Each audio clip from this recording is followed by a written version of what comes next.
Hi there, I'm here to show you some exercises which will help strengthen the back end of your body. So we're going to start with some bridging. Let's lay down on a mat. Make sure your back is down, finding the neutral curve in your spine and honoring that, but pulling the belly button down. Our feet are going to be hip width apart, and our heels are going to be right underneath your knees. Arms are long by your sides. Different ways to do your bridging. You can start by articulating, which means rounding the spine and curling your spine up slowly. We're going to start with those. We're going to start by curling our tailbone under, start by peeling our tailbone up off the mat slowly, and then start to continue to round the spine and articulate the spine up. Just lifting up an inch or two off the mat. I'm going to take my hands away just so you can see, and then we're going to start to roll the spine back down, articulating the spine. Make sure your neck is tucked in here, and again, your arms are long. My arms are up just to show you.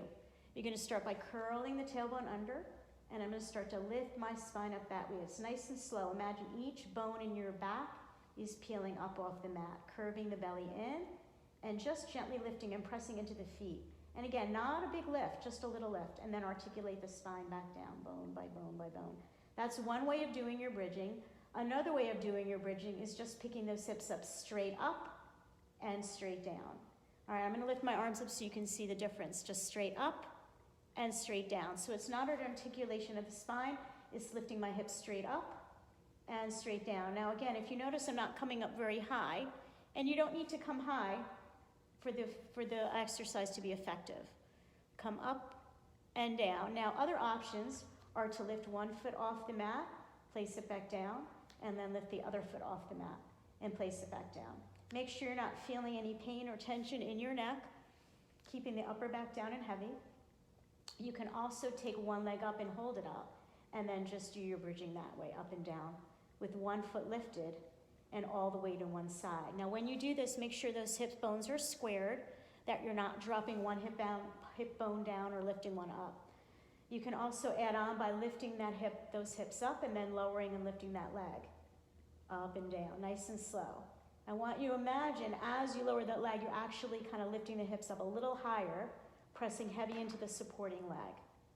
So those are all different variations, different ways to work your glutes, your back of your body. You can place your leg down, you can lower down, and then you can do the other side. Make sure you're balancing yourself out always, working both sides evenly, and keeping both sides strong.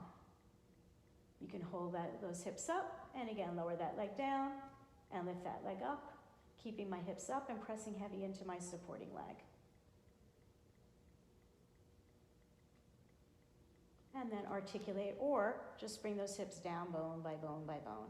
Once you're done with those exercises, you can always pull your knees into your chest, give that lower back a nice little stretch, and just kind of roll around, feeling the bones in the back hit. So those are some exercise for the back of the body, a little posterior chain strengthening movements.